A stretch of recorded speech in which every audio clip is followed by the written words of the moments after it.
This edition of Monocle on Saturday was first broadcast on the 18th of January 2025 on Monocle Radio.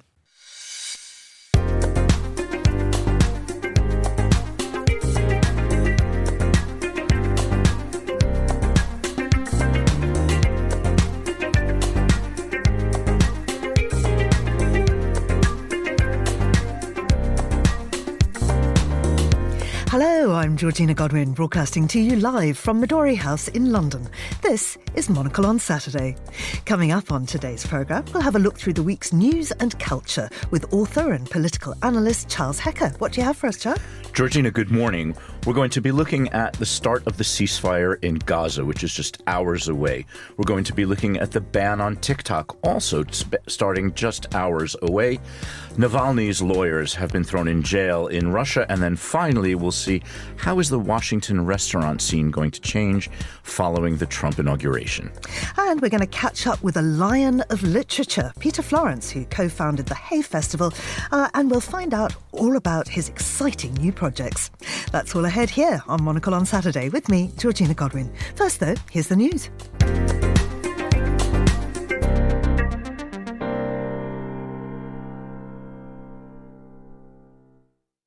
Israel's cabinet approved a deal with Palestinian militant group Hamas for a ceasefire and release of hostages in the Gaza Strip. Prime Minister Benjamin Netanyahu's office said today, a day ahead of the agreement's scheduled start. Early this morning, after meeting for more than 6 hours, the government ratified the agreement that could pave the way for an end to the 15-month-old war in Gaza. South Korea's impeached President Yoon Suk-yeol attended a court hearing today to fight a request by investigators to extend his detention on accusations of insurrection, his lawyer said. Investigators requested a detention warrant on Friday to extend their custody of Yoon for up to 20 days. He's been refusing to talk to investigators and has been held in Seoul Detention Centre since his arrest. And TikTok warned late on Friday it will go dark in the United States on Sunday unless President Joe Biden's administration provides assurances to companies like Apple and Google that they will not face enforcement actions when a ban takes effect. The statement came hours after the Supreme Court upheld a law banning TikTok in the United States on national security grounds if its Chinese parent company, ByteDance, does not sell it. The app has 170 million American users, and its fate is now in the hands of Donald Trump, who's vowed to rescue it after returning to the presidency on Monday. And that's your Monocle Radio News.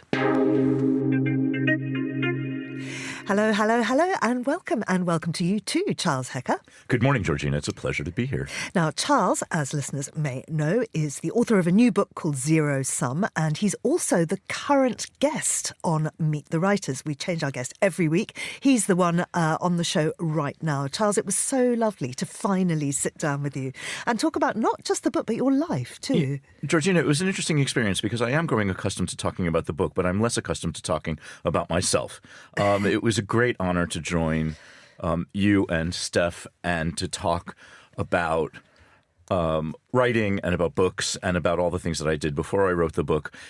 Mostly it was just a great privilege to join some of the other people who have been on the broadcast. I've been a listener for a while, and to be in that company with some of the other people that you've had on the air was just phenomenal. Well, it was so lovely to have you, and I think it's great for the listeners to know more about you because you're such a frequent contributor here at Monocle.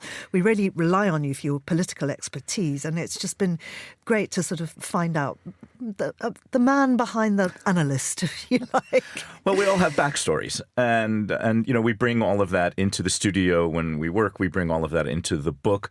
The book is not autobiographical at all, but I would have never been able to have written it if I hadn't lived and worked in Moscow for years. Yeah. And so you sort of package all of that up with you whenever you go, and it's nice to be able to deploy that knowledge, that experience, and those lived moments, in various venues.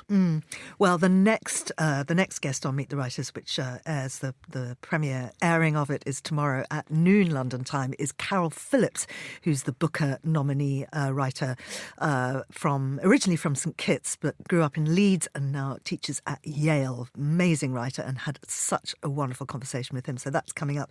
So Charles, obviously Russia is your area of expertise, and we've got some stories, big stories coming out of Russia today. That's right. In a very busy news day, we're going to start with a story from the Moscow Times, a place that I used to work. And the headline here is Former Navalny Lawyers Sentenced to Prison on Extremism Charges. And this comes just as we are shortly approaching the one-year anniversary of Russian opposition leader Alexei Navalny's untimely death. And in advance of that awful anniversary, three of his lawyers, Vadim Kobzev, Alexei Lipster, and Igor Sergunin, have been placed in jail, each of them for sentences varying from 3.5 years to 5.5 years. They were arrested in 2023 on charges of facilitating Navalny's allegedly illegal, political activities from prison by passing messages back and forth between Navalny and his allies. Of course, the messages going back and forth and coming in and out of prison were the source of some of the content of the blockbuster memoirs that were released not too long ago, best-selling and sort of instantly translated, I believe, into something like 17 languages. And so his three most prominent lawyers are now being sent to prison. This is just another in the tightening and the turning of the screws on opposition voices, on freedom of speech, and on political speech in Russia. It also comes at the same time as the parents of Ilya Yashin, who is another opposition politician living in exile now. He was part of that prisoner swap not too long ago. His parents were interviewed by prosecutors for their association with none other than their son. The climate in Russia, legally, socially, and politically now is becoming increasingly oppressive. Yeah. Well, let's continue talking about prisoner swaps because, of course, the Israel-Gaza ceasefire deal, which prisoners could be released. There's a big piece here on Al Jazeera looking at which Palestinian prisoners, because up to 1,650 could be released in exchange for Israeli captors as part of the ceasefire deal. That's right. This is a story that naturally is prominent across the global media today. And there is a sort of drawing up of lists and a literal sort of person-by-person reckoning of who will be released from prison and which hostages will be released and who is going to participate in this exchange. And so we're told that there are 98 remaining Israeli hostages in Gaza, and that includes women and children and men and older people and younger people and ill people and wounded people. And so 33 of those individuals will be released when the ceasefire kicks off, which is first thing tomorrow morning, Sunday morning in Israel. And then there will be 737 male, female, and teenage prisoners initially released from Israeli jails. Some of these individuals are members of Palestinian militant groups. They have been convicted of attacks that have killed dozens of Israelis. These are very high value, high asset, you could say, prisoners that are being released in exchange for the hostages. And then the numbers will escalate as the ceasefire continues and assuming that the ceasefire holds. Now, of course, the Israeli cabinet met this morning, that they've agreed on it today, but there's a lot of fallout. That's right. So the beginning of the ceasefire triggers a lot of domestic political action in Israel, and that is that first Itamar Ben-Gvir, who is the security minister and a hard right Israeli politician, is resigning. And Bezalel Smotrich, another very hard right member of the coalition that is keeping Prime Minister Benjamin Netanyahu in government. He has threatened to resign unless the war resumes in 6 months, because the ceasefire is initially for a 6-month period. These are two key members of a fragile coalition government. Their departure from the coalition will not necessarily bring the government down. What it does, though, is it reduces the very, very narrow majority that Netanyahu has in the Knesset. Although if the government were at this very critical moment on the verge of collapse, other members of the coalition have vowed to ally with Netanyahu to keep him in power so that they don't have to go through a change of government while also negotiating a very fragile ceasefire. Because, of course, when Netanyahu came back into office at the end of 2022, it was the far right that enabled him to do so, enabled him to cobble a coalition together. That's right. And some of the reasoning about why the war has gone on as long as it has is that Netanyahu was essentially prolonging the war to stay in office. Number one, to protect this fragile coalition, and number two, to prevent him from being prosecuted on corruption charges. Now, that trial has begun. So whether he stays in office or leaves office, that process is in motion, and his status as prime minister no longer protects him from legal proceedings. He is protected relatively for the time being. Israeli public opinion remains as divided as ever on him. Certainly, public opinion is in favor of the ceasefire and is in favor of the release of hostages, although everyone wishes it was a complete rather than gradual release of hostages. Netanyahu is looking a little bit more solid in terms of public opinion right now, but he is still one of the more fragile prime ministers out there at the moment. And there's a lot of fragile prime ministers out there at the moment. Including the one who lives not too far away from where we're broadcasting here in the UK. Exactly. Now, one of the ways that we know what's been going on in Gaza, at least in part, is through social media. People, very brave people, documenting exactly what's been happening on the ground. But from Sunday, one less way of finding out this type of thing, and also a lot of stuff that really doesn't matter at all, is TikTok, which is going to be banned in the US from Sunday, unless various things might happen. That's right. You know, we're talking, Georgina, at a time when in the next 24 to 48 hours, just all of these very interesting things are going to happen. And one of the things that will go down in the next 24 hours or so is a complete erasure of TikTok from the social media landscape of the United States. And that's because just yesterday, the Supreme Court upheld a law that said unless TikTok is sold by its Chinese owner, a company called ByteDance, unless it's sold to an American owner, it will be wiped off the map in the United States. And so everything from people who run businesses on TikTok, of course, the very powerful literary arena, Book Talk, and then, millions of cat videos all come off the air. And what's happening is the following. And so what will happen is that the companies that provide the sort of tech platform and tech support for the places that you download the TikTok app from, they can no longer support it. And what TikTok has decided instead is sort of, a pox on all of your houses kind of thing. And they say that rather than dying a slow death, without updates and without fixes and without refreshes, TikTok just says it's going to pull the app, period. And TikTok will go completely dark on Sunday unless there is intervention. Now, the question is who intervenes? Because, of course, the United States presidential inauguration is on Monday. And so either the outgoing president, Biden, can save TikTok, or the incoming president, Trump, can save TikTok. There is a loophole in this law that the Supreme Court has backed, saying that the president can take action to sort of stay this execution on social media. We still don't know what's going to happen. Now, there's a really interesting piece off the back of this in the FT about how TikTok is pushing Taiwan's youngsters closer to China. They say a growing number of researchers fear that the app is promoting pro-China content and softening attitudes towards the People's Republic. That's because they did this survey, they did this experiment, and youngsters in Taiwan are saying, appease China, do not provoke China. And apparently this message is coming through because of TikTok. That's right. And so it's interesting because one of the reasons why the United States was seeking to ban TikTok is that it was afraid of the sort of social and political influence that the app is able to wield in its markets. And of course, TikTok was very famously banned from India.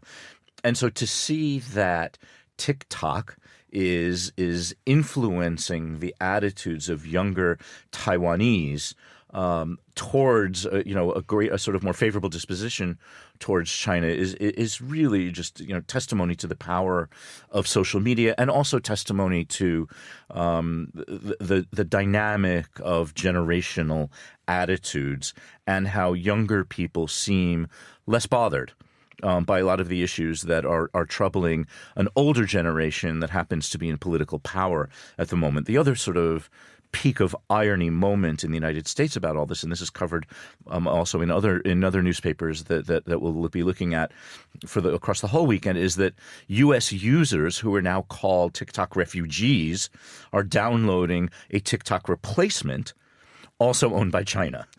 This app is called Red Note, and it's a little bit different in the way it works from TikTok, but it is also owned in China, and so this is the government will now be in a position of playing social media whack-a-mole in trying to make sure that yet another app doesn't hold U.S. users in its grasp. And of course, we could all just look up from our phone and start interacting with each other on a personal level, which is what Andrew Tuck's column is all about today in our Monocle Minute. He's talking about just how service staff are disappearing, how his favourite lunch spot, now you just order on a computer and pick it up. There are no staff. There's no interaction whatsoever. And I think one can understand staff are expensive and all the rest of it, but there are a lot of unemployed people out there, and we want to interact with people, don't we? Well, I think the latest interaction that I had with an actual living human being is when we were both walking towards each other on the pavement in central London, staring at our phones and bumped into each other physically. You're absolutely right. I mean, there's a trade-off between convenience and content. And you'll recall, Georgina, the great social debate that happened here in the UK a number of years ago when supermarkets began to introduce self-checkout stations. And there was a concern for the well-being of society about what happened when you removed that interaction at the till between customer and cashier. And, oftentimes that is an opportunity for a little bit of a natter and a little bit of chat about the weather or chat about the football or chat about whatever's going on in anybody's life. It's a particularly prominent thing to do in the United States where the supermarket queue is one of the most interesting places for social interaction. And that is disappearing slowly. You're absolutely right. Yeah. And it's funny, when you go to the supermarket and you've got a choice, you can go to the till or self-checkout. I find when I do go to the till, which is increasingly rare, it is always a long queue, and it's generally elderly people. And one realizes that actually what the supermarket staff are doing is providing a community service. That's right. So there's the elderly usage of social places like supermarkets is a really fascinating thing to track. And I know this because I used to live in South Florida, which has a very large elderly population. And there are elderly people, either in couples or living alone, who will go do a separate shop for their breakfast, for their lunch, and for their dinner because supermarkets in particular are places to socialize. If you're going to the same neighborhood market day in and day out, you get to know the staff, you get to know the people at the tills, you get to know the manager. They come in and they say hello. And these are sort of the markets of old where people used to gather with local merchants to buy fresh produce and fresh meats, etc. And the supermarket has taken that place. And so, yeah, I completely understand that number one, the technology can be frustrating to use if you're a little bit older and less familiar with these kinds of interactions. But queuing is a social activity, and speaking to a checkout clerk at the till and going through the process of sort of getting your money out of your wallet or, tapping your phone is another chance for social interaction. And if you want to read more about that, as I say, Andrew Tuck, our editor-in-chief's column, just go onto our website and you'll find it under the Monocle Minute. Now, there is a man who is doing everything he can to bring people together. Peter Florence, he's a well-known person personality in the world of literature. In 1987, he co-founded the Hay Festival, and he ran it for many years, bringing more than 5 million people to literary events in 15 countries around the globe. He's championed many of the world's greatest writers from early on in their careers.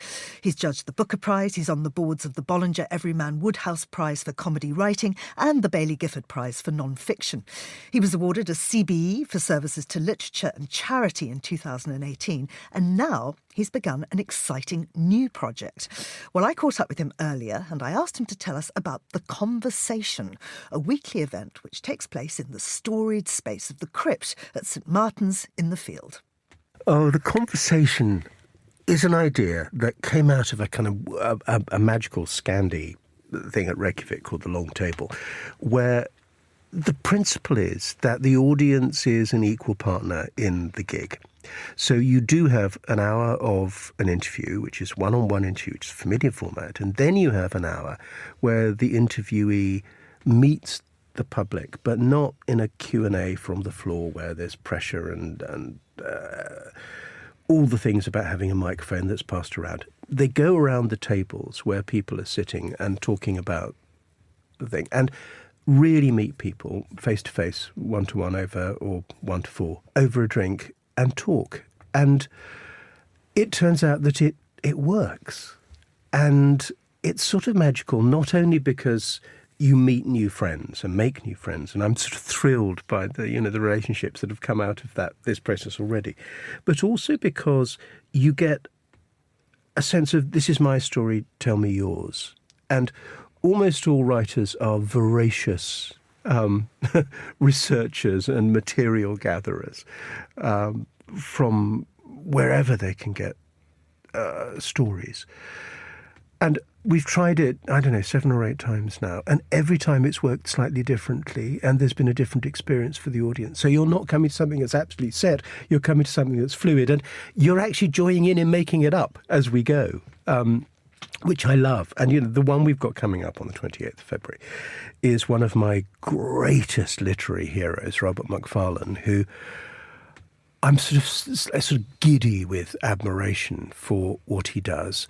Partly because of all people I know, he seems to be more brilliantly engaged with the idea of how to communicate the natural world than anybody I've ever encountered.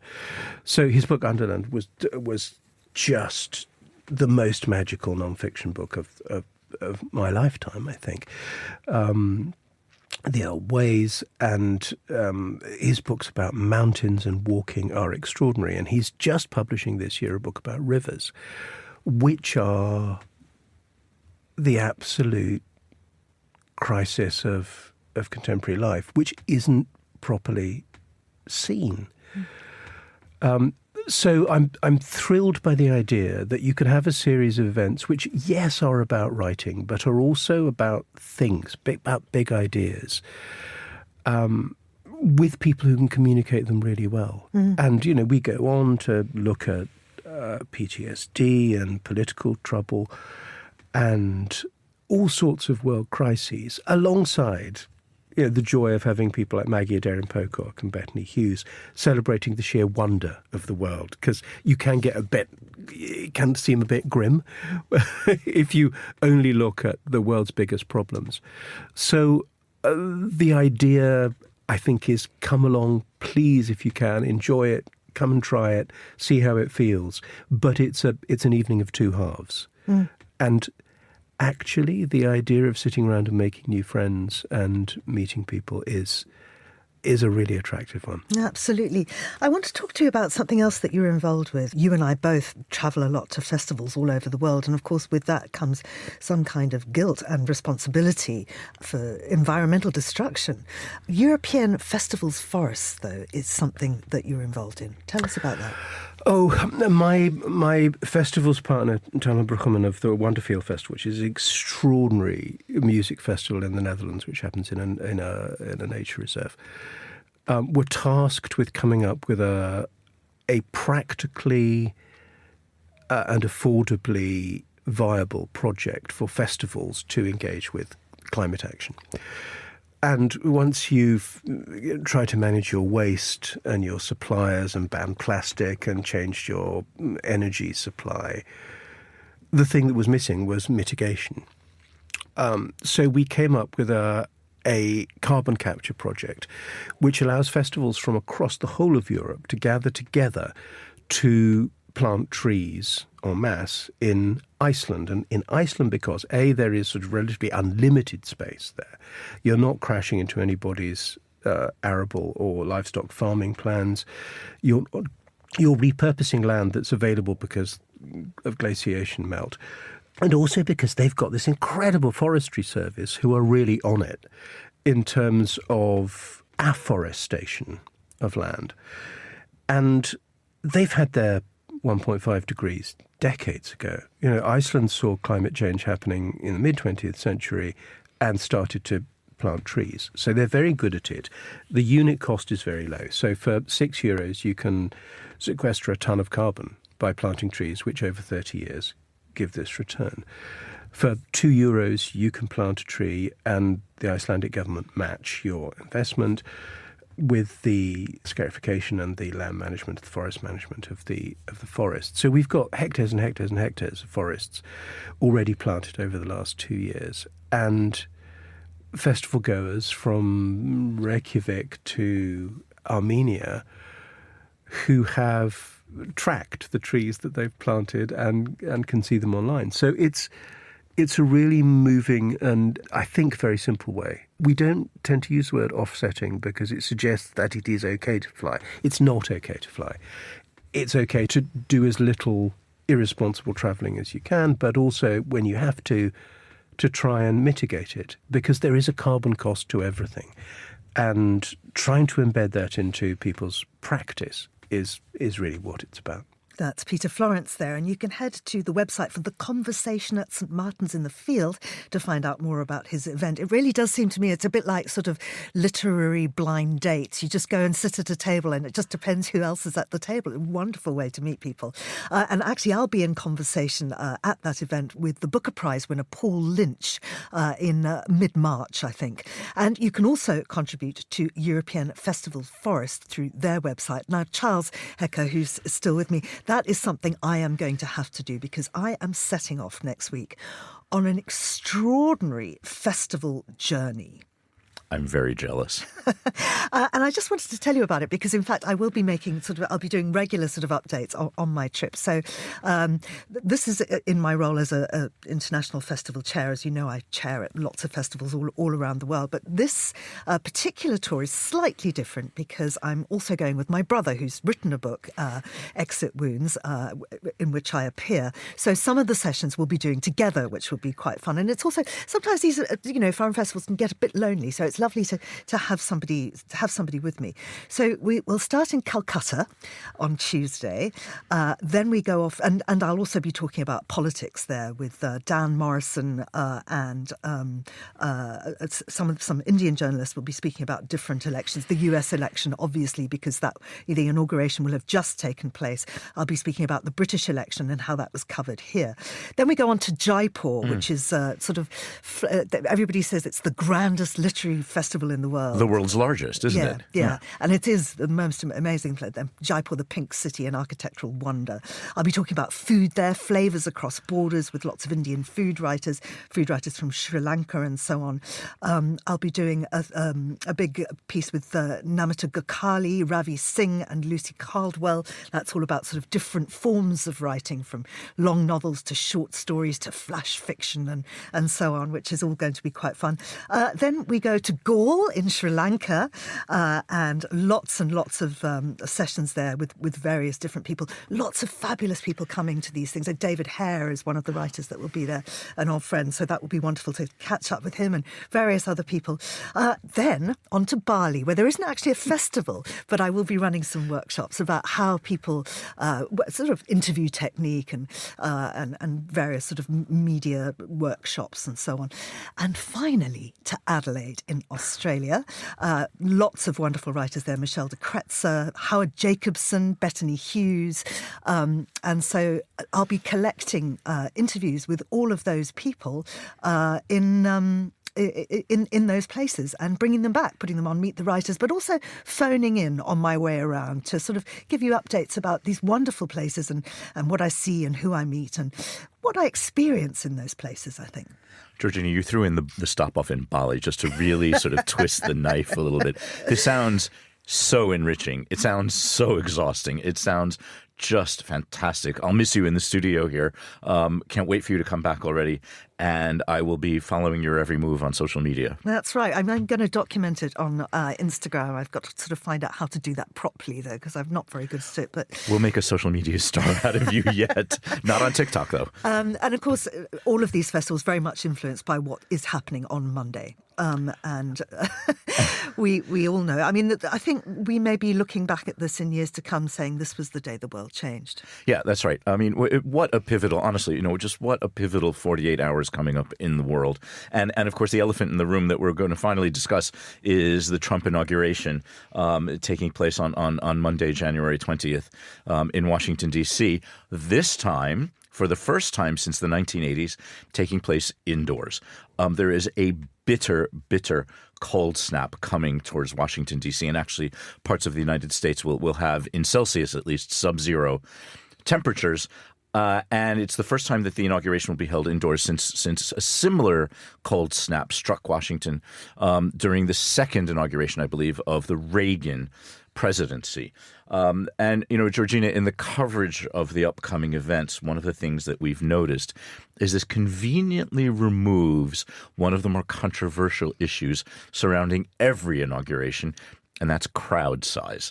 Because you will recall, of course, that the contrast between the Obama crowds and Trump 1.0 inauguration crowds was one of the most controversial topics early in the Trump presidency and kicked off this whole notion of alternate facts. While Kellyanne Conway decided to say that she thought that the crowd was bigger, when clearly anybody with anything close to 20/20 vision would see that they weren't.